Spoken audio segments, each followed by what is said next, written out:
I ftuari I ditës. Të nderuar dëgjues e Radio Ngjallë, përshëndetje, ju uroj dhe sot një ditë të bukur dhe të bekuar. Si gjithnjë në frekuencat tona në 88.5 MHz në Tiranë dhe në Durrës, në Elbasan në FM 93.4 MHz, në Fier në FM 98.7 MHz, si dhe në Korçë ku mund të na ndiqni në FM 88.7 MHz. Sot me mua në studio I ftuar I ditës është z.Miron Çako, përgjegjës I zyrës së Katekizmit pranë kryepiskopatës, një I ftuar I përjavshëm në emisionin ton dhe I radios ton. Mirë se u gjetëm, kënaqësi. Faleminderit që pranove ftesën, Miron. Me Mironin do të flasim për vetvrasjen, cilat janë pasojat, fenomen social. A është një mëkat I rënd si e shikon kisha, shkaqet e dëshpërimit e të tjerë? Duke nisur nga pyetja parë, Miron, çfarë mund të themi për vetvrasjen si fenomen dhe çfarë është ajo? Fenomeni I vetvrasjes është I hershëm dhe ka sjellë shumë viktima para kohë në thonjtë e vdekjes në botën e të vdekurve.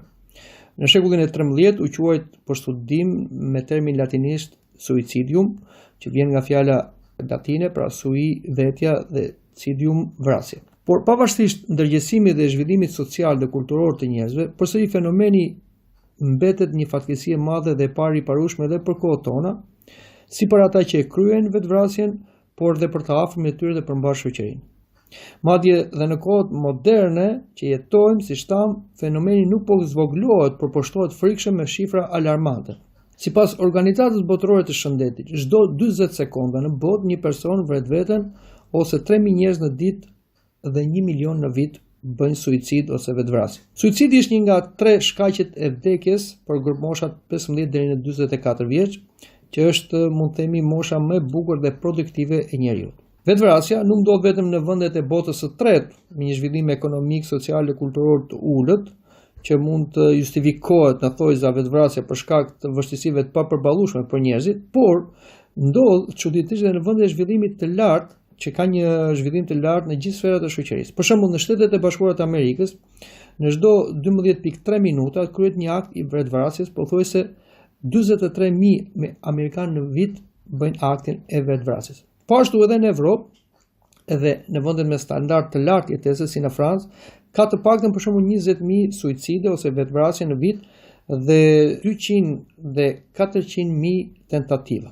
Në Belgjik, po ashtu ka më shumë vdekje nga vetvrasja se sa nga aksidentet rrugore. Në Suedi vetvrasja është në shkallën më të lartë dhe është vendi me vetvrasje më të madhe në botë është ishulli I Groenlandës, ku 1 në 4 qytetarë kryen vetvrasje. Po ashtu edhe në Shqipëri shifrat janë alarmante. Sa I përket moshës, mendimet dhe tentativat për suicid ose vetvrasje është zakonisht adoleshenca, mosha 15 vjeç, për disa arsye, sepse në këtë moshë delikate dhe shumë të ndjeshme, fillojnë probleme prindrit, të cilët divorcohen dhe këta fëmijë nuk e përballojnë dot, ose mund të jetë keqtrajtimi, abuzimi jashtë shtëpisë, siç është edhe bullizmi apo kapriçot e moshës. Për fëmijët e moshës 10 vjeç, të cilët fatkeqësisht e kryejnë edhe vetvrasjen, kjo është quajtur një aksident, sepse fëmia në këtë moshë nuk mund të dallojë çfarë është jeta dhe vdekja. Suicidi ose vetvrasja vazhdon dhe në moshën tjetër, për shembull, sidomos kemi shfaqjet e vetvrasjes në moshën 55-65 vjeçe, mosha ku njeriu fillon atë ta të pjetën e jetës, dhe nëse ai ka dështuar dhe ka humbur qëllimin e jetës, ai mendon se vetvrasja është një zgjidhje e problemit. Ose kemi shfaqjen e vetvrasjes në pleqëri, sepse procesi I plakjes krijon probleme sociale, psikologjike, fizike mbi jetesën dhe njerëzit mund të kalojnë në dëshpërim, depresion deri në aktin e vetvrasjes. Sa I përket gjinisë, sipas studimeve, gjinia femërore, duke qenë më sentimentale, më e paqëndrueshme emocionalisht, ka një prirje ose 3 herë më tepër tentativë për të vrarë veten se sa gjinia mashkullore. Por gjinia mashkullore, duke qenë më e fortë fizikisht, duke pasur më shumë kurajo, arrin ta kryejë aktin e vetvrasjes 3 herë më shumë se femrat. Si përfundim të pyetjes parë që bëni juve, fenomeni I vetvrasjes pas OBSH-s, që nga viti 1945 deri më sot, ka një rritje globale gati 60%. Dhe për sensibilizimin dhe ndalimin e kësaj fatkeqësie, që po kthehet në një epidemi sociale, është vendosur dhe data 10 shtator si ndalimi I suicidit ose vetvrasjes. E kuptoj, por cilat janë faktorët e vetvrasjeve, cilat janë ato shkaqe që na shtyjnë drejt vetvrasjes? Ka studime të shumta si nga psikolog, psikiatër. Në përgjithësi, suicidi ose vetvrasja është fenomen kompleks produkt i shumë faktorëve të cilët e përshtjellojnë viktimën dhe shtyjnë në aktin e eliminimit të vetës. Këta faktorë janë psikologjik, social, biologjik, pra mund të jenë dhe sëmundje mendore, trashëgueshme ose të fituara, janë dhe kulturor, mjedisor, madje edhe fetar. Do me thënë, bëhet fjalë për ato fe që e tolerojnë dhe nxisin vetvrasjen si një akt i shenjtë dhe sublim përpara Zotit.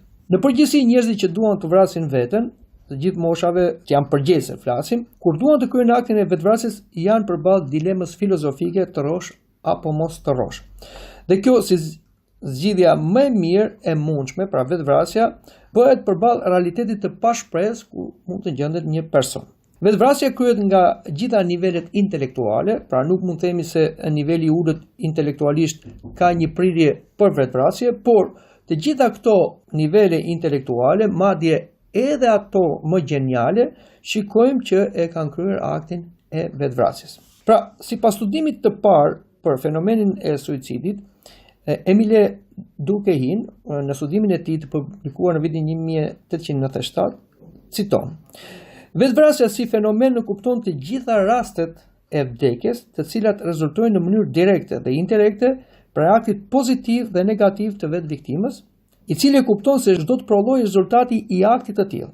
Ai e përcakton vetvrasjen në 4 forma që mendoj se janë në interes të dëgjuesit. Si vetvrasje egoiste, kur personi e ndjen veten të përjashtuar nga shoqëria, i pa integruar me vështirësi ekonomike, të cilat kanë ardhur si pasojë një dëshpërimi personal.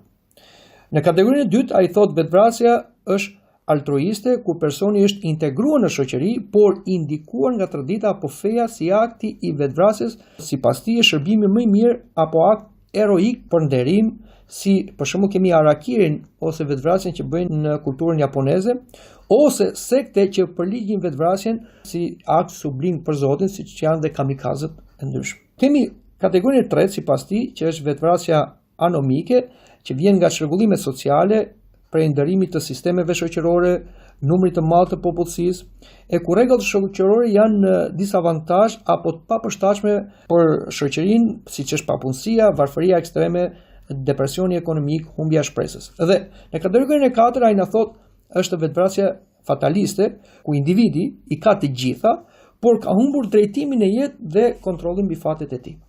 Por për psikiatrët, vetvrasja është parë dhe trajtuar prekosh si një sëmundje mendore, dhe sipas tyre, suicidi ose vetvrasja është pasojë e sëmundjeve mendore si skizofrenia apo epilepsia, ku personat e ndjejnë pra se po çmenden dhe po humbasin personalitetin, bëjnë vetvrasje. Por pavarësisht trajtimit klinikal të personave me tendenca vetvrasje, problemi nuk është zgjidhur në disa raste dhe ai ka dështuar në trajtimin e tij nga ana mjekësore. Sepse shikojmë që pacienti është trajtuar nga ana mjekësore, por përsëri e ka kryer aktin e vetvrasjes. Dhe mund të themi se mbetet e pashpjegueshme për mjekët se si dy persona me të njëjtën diagnozë dhe terapi antidepresive, njëri e kryen aktin e vetvrasjes dhe tjetri jo. Shumica e studimeve për fenomenin mendojnë se 30 ose 60% e atyre që kryejnë aktin e vetvrasjes janë me probleme mendore. Madje është vërtetuar se antidepresorët, duke eliminuar frenimin psikomotor të pacientit, krijojnë mundësi fizike për të kryer suicid ose vetvrasje. Dhe është për të çuditur se si psikiatrët që merren me trajtimin e pacientëve mendor janë njerëz më me risk për suicid ose vetvrasje se sa mjekët të cilët merren me një tjetër patologji si pediatrët, kirurgët e tjerët. Por përveç psikiatrëve ka mendime të ndryshme edhe nga psikologët. Disa mendojnë se suicidi ose vetvrasja nuk është një sëmundje, por një akt pozitive, shikojnë ata, nëpërmjet të cilit individi qoftë dhe i sëmur zgjidh një problem. Pra, për shumicën e psikologëve modern, suicidi është aspekt specifik dhe ekskluzivisht human. Do me thënë se vetvrasja, sipas tyre, nuk është gjë tjetër veçse një veprim i një qenie me vetdije të mjaftueshme për të bërë dallimin midis jetës dhe vdekjes. Kjo është arsyeja që e përmenda edhe më sipër se në disa vende vetvrasja është pjesë e kulturës. Për shembull, në Japoni akti i vetvrasjes shikohet me respekt për të zgjidhur problemet pas zgjidhjeve, ose për shembull në Belgjik suicidi ose vetvrasja është diçka e lejuar. Por përveç rasteve që përmendëm, ka dhe faktorë të tjerë që ndikojnë në një vetvrasje që është një vetvrasje pasive. Dhe kjo vjen nga përdorimi i drogës, alkooli, duani, pakujdesia në aktivitete fizike, aventurat përtej limiteve, aksidenteve që vinë nga pakujdesia, abuzimi me trupin nga ana seksuale që shkakton sëmundje vdekjepruese siç është sida e tjerë. Folëm pak se si e trajtojnë psikologët dhe psikiatrët fenomenin e vetvrasjes, por do donim të ndalonim se si e shikon kisha e shenjtë ortodokse vetvrasjen. Pra, ashtu siç thatë dhe juve, është mirë të shikojmë se si kisha jonë ortodokse e shikon dhe trajton vetvrasjen në planin dhe dimension që shpesh psikologët dhe psikiatrët dhe gjithë ata që merren me fenomenin e suicidit e anashkalojnë. Pra, anashkalojnë dimensionin fetar ose religjioz. Bazuar në studime të shumta, njerëzit religjioz, pra fetar, janë më pak të prirë të bëjnë vetvrasje se sa njerëzit të cilët janë ateistë. Kjo ndodh sepse fet monoteiste dhe në mënyrë veçantë krishterimi e dënon aktin e vetvrasjes pa ekivok, sepse njeriu, sipas teologjisë ortodokse dhe teologjisë krishtere në përgjithësi, është një qenie autonome, ai nuk është zoti vetes, por një krijesë e krijuar me një trup prej dheu, i cili ka brenda një frymëjete, pra shpirtin e arsyeshëm, i cili gjendet brenda trupit dhe e gjallëron atë. Prandaj, njeriu duke qenë një qenie psikosomatike, pra shpirt-trup, ku shpirti është uni i tij, është futur dhe banon në një trup që mund ta quajmë atë në kuptim simbolik një çadër, një shtëpi ose sot një makinë që lëviz, për cilën njeriu duhet kujdeset gjatë gjithë jetës së tij mbi tokë dhe nuk duhet t'ia ndalojë jetën. Asnjëherë krishterimi se ka parë trupin si armik të shpirtit, si burg, por banesë dhe bashkëpunëtor të tij, për të përmbushur pra shpirti me anë të trupit qëllimin brenda kohës dhe hapësirës në këtë jetë. Në Dekalogun ose në 10 porosit që janë shtylla kurizore e moralit të besimtarit monoteist, në porosinë e 6 Zoti thot mos vrit. Kjo porosi kuptohet në 2 aspekte. Mos vrit për egoizëm, për egoizmin tënd, për akmarrje, mos vrit dhe veten, po ashtu edhe nga egoizmi yt. Njeriu normal, pavarësisht se jeton bashkë me vdekjen ose ka lindur për të vdekur, çuditërisht nuk e do vdekjen si shumë gjëra të tjera që ne i duam dhe i kërkojmë, siç janë ushqimi, gjumi e tjera. Por njeriu i friksohet vdekjes, e shmang atë, e lufton deri në momentin e fundit, duke u përpjekur të jetojë sa më gjatë. Madje edhe një ditë, edhe një orë më shumë të jetë e mundur, dhe sot njerëzit po përpiqen, pavarësisht se kanë për të arritur kësaj, të gjejnë ilaçin e pavdekësisë, që sipas tyre përfundimisht ta mundin armikun më të madh që është vdekja. Kjo tregon se njerëzit nuk e duan vdekjen. Ky instinkt pra për të jetuar tregon se Zoti krijues e ka krijuar njeriu sipas ikonës së tij. Zoti është i pavdekshëm. Kështu i dha mundësi njeriu të ishte i pavdekshëm dhe njeriu kështu bëhet i ngjashëm me Zotin. Vdekja, sipas shkrimit të shenjtë pra Biblës, por dhe pas teologjisë sonë të krishterë, tregon se hyri tek njerëzit në mënyrë aksidentale, për shkak të mëkatit fillestar. Nëse ne lexojmë tek libri i Zanafillës, aty na thuhet se njeriu nuk duhet shkelte porosin, që i tha Zoti, mos ha nga pema e njohjes së të mirës e të keqes, se në ditën që do tash me siguri ke për të vdekur. Pra, vdekja është produkt i mëkatit fillestar, ose stërgjyshor që i themi, dhe shkaku i vdekjes është djalli. Ky një ëngjëll i rënë i nxiti njerëzit pra të shkelin këtë porosi, kështu që njerëzit bën, mund të themi, aktin e vetvrasjes, sepse i futën vetes tyre vdekjen.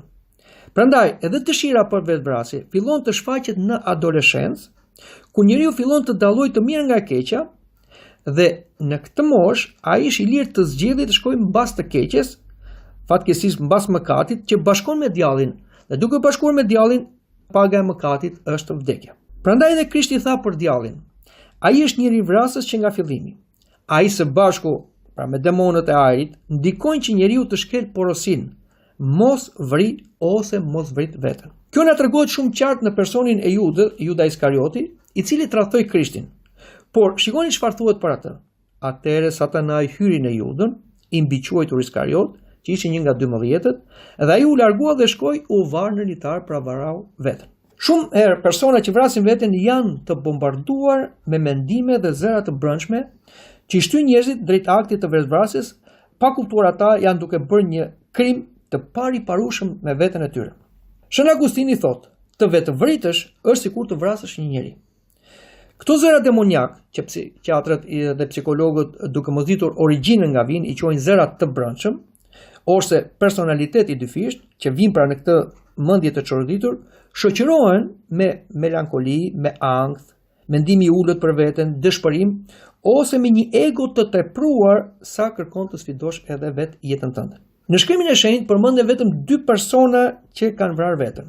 Njëri ishte Aitofeli, i cili tradhtoi mbretin David, dhe tjetri ishte Juda Iskarioti që përmendëm më sipër. Të dy këta e vranë veten sepse ishin të sëmurë nga egoizmi dhe ranë në dëshpërim dhe të pashpresur. Por më konkretisht Shën Nektari i Egjenes, një akt i madh i kishës son ortodokse, thot dhe përcakton kështu dëshpërimin.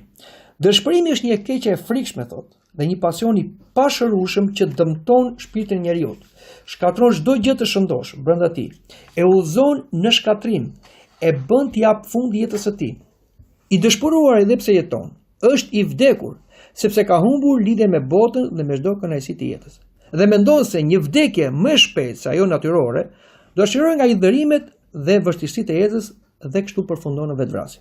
Por nuk është kështu. Ai që vret veten nuk është i çmendur, por i dëshpëruar në kulm, thot shenjtori.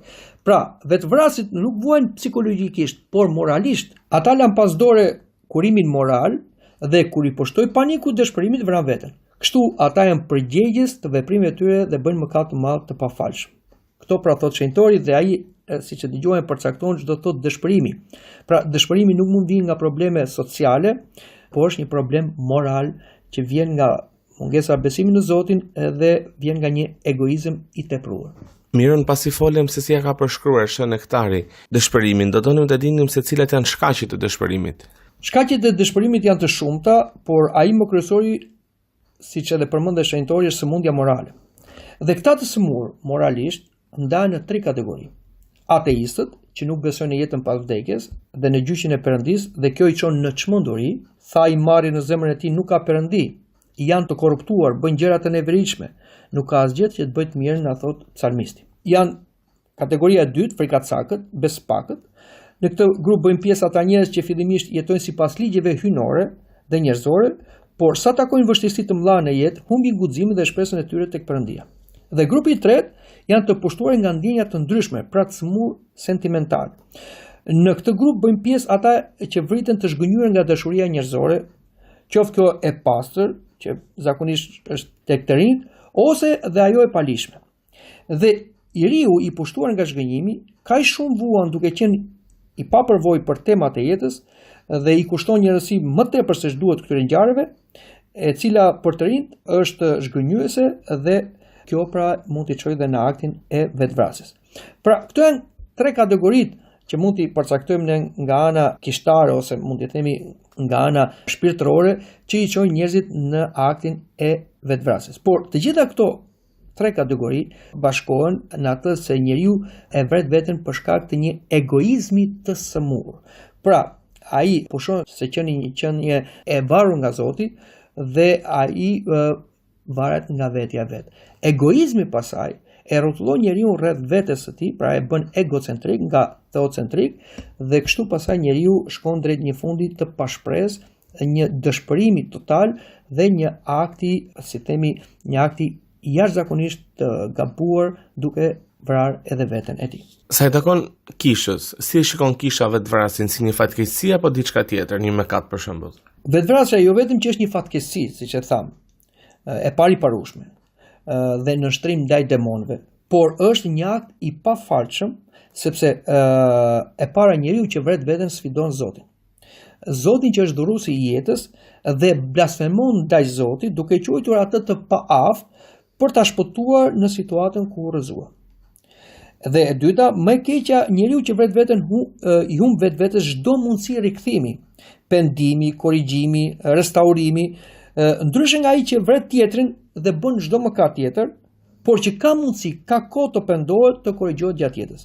Kurse ai që vret veten përfundimisht e shkëput veten nga Zoti i jetës, e shkëput veten nga mundësia për të korrigjuar dhe kështu detyrimisht ai shkon drejt për drejt në ferrin e përjetshëm, sepse ai shkon me këtë mëkat, pra me mëkatin e vrasjes.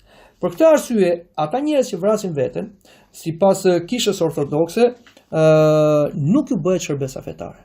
Dhe ata nuk kanë shpresë shpëtimi, madje ka qenë dhe një traditë që njerëzit që vritesin vrisin veten, mund themi, ata nuk varroseshin me të krishterët e tjerë, pra nuk varrosen në varrezat. Por sepse varrezat zakonisht ishin bashkë me kishën, por varroseshin jashtë këtyre varrezave për treguar se këta njerëz janë të pashpresë. Dhe kjo ka qenë dhe shembull dhe për njerëzit që të parandalonin vetvrasjen. Për ta ilustruar këtë që thamë më sipër, unë po ju tregoj edhe një rrëfim personal që dëgjova nga një person që takova në burg. Ai kishte bërë një krim në gjakzësi, kishte vrarë një person dhe për këtë kishte rënë në dëshpërim, sepse u shkatrua jeta, familja e gjithë. Por kur kaloi në veprimin e vetvrasjes dhe kaloi në atë gjendje komo, thotë që dëgjova një zë. Tani nuk të ndihmoj dot më. Fatmirësisht ky njeri u kthye në jetë, pra ju dha ndihmë e shpejtë dhe ai kuptoi se ky zë ishte zëri i Zotit. Pra pavarësisht se ai kishte bërë një krim, kishte vrarë një person, ai kishte mundësi shpëtimi, por në momentin që ai kërkoi të vriste veten, nuk kishte më mundësi shpëtimi. Dhe dëgjoi këtë zë pra të Zotit, nuk të ndihmoj dot më. Pra fatkeqësisht njerëzit që vrasin veten nuk ndihmohen dot më nga Zoti. Nuk është se i dënon Zoti, ata dënojnë veten e tyre. Tregoj edhe një tjetër histori, se si në një manastir një murgesh intrigoi për një murgesh tjetër. Dhe ajo kur e mori vesh atë intrigën, ra në dëshpërim dhe shkoi edhe u fut në pus dhe u mbyt. Tjetra kur mori vesh që motra e saj murgesh për shkak të intrigës së saj vrau veten, edhe ajo shkoi u mbyt në lumë. Tani ishte një situatë që nuk dinin si të bënin, domethënë kishin dy murgesha në një manastir që të dyja vranë veten. Si duhet i varrosin? Duhet i bënin shërbesën e priftit apo priftërore apo jo?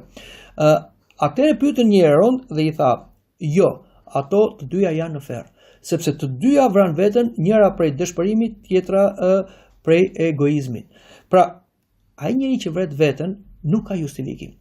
I vetmi rast që tolerohet nga kisha është kur personi e kryen aktin e vetvrasjes ose suicidit, kur ai nuk është i ndërgjeshëm, pra ka dalë mendsh, pra është i pavetdijshëm, i marr ose i demonizuar dhe ka humbur kontrollin dhe nuk di se çfarë bën. Ka dhe një rast tjetër kur personat pranojnë të vrasin veten për të ruajtur moralin. Pra kemi raste në historinë e kishës, por dhe në historinë e popullit tonë ku shumë gra bashkë me fëmijët e tyre hidheshin nga shkëmbit sepse nuk donin të binin pre e pushtuesve që ishin turqit, që jo vetëm donin të skllavërohen, por donin dhe t'i çnderonin. Në këtë rast, ku njeriu kërkon të mbrojë moralin e vet, vetvrasja nuk quhet në kuptimin e mëkatit, por quhet një akt heroik për të mbrojtur moralin, njeriu pranon më shumë të vras veten. Pra, kjo nuk trajtohet si vetvrasje.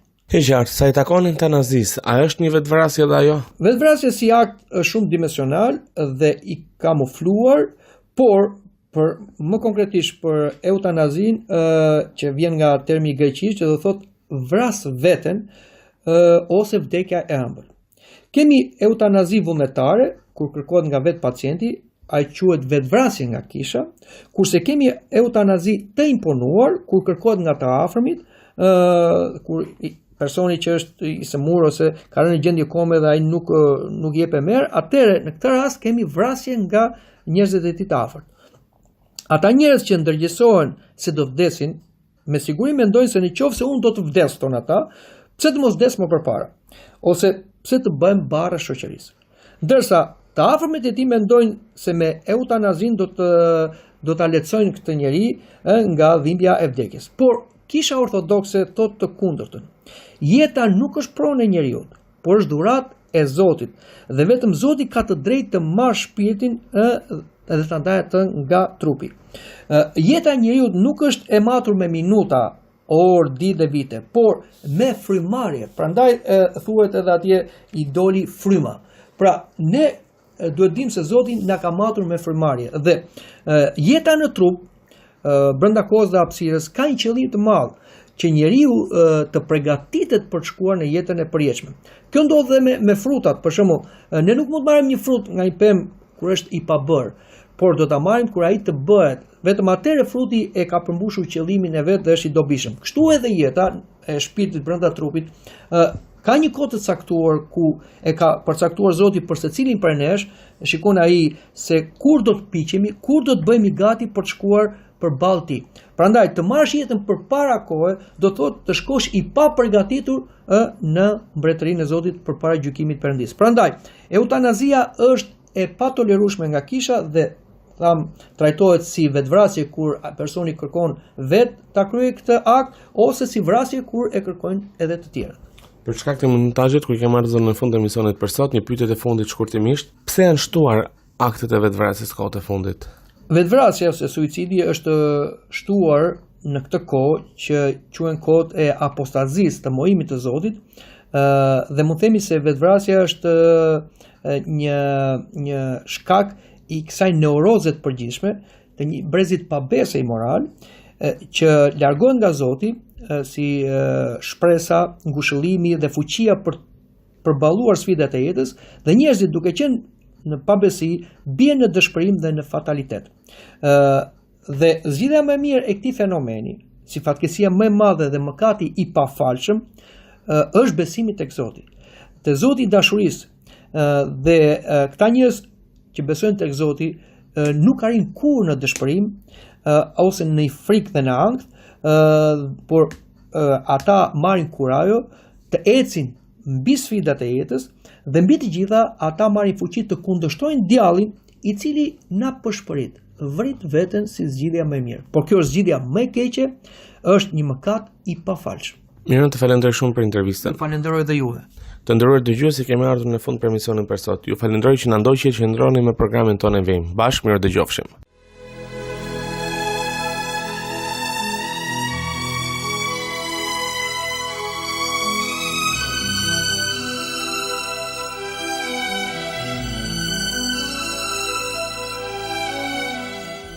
Ndoqët të ftuarin e ditës.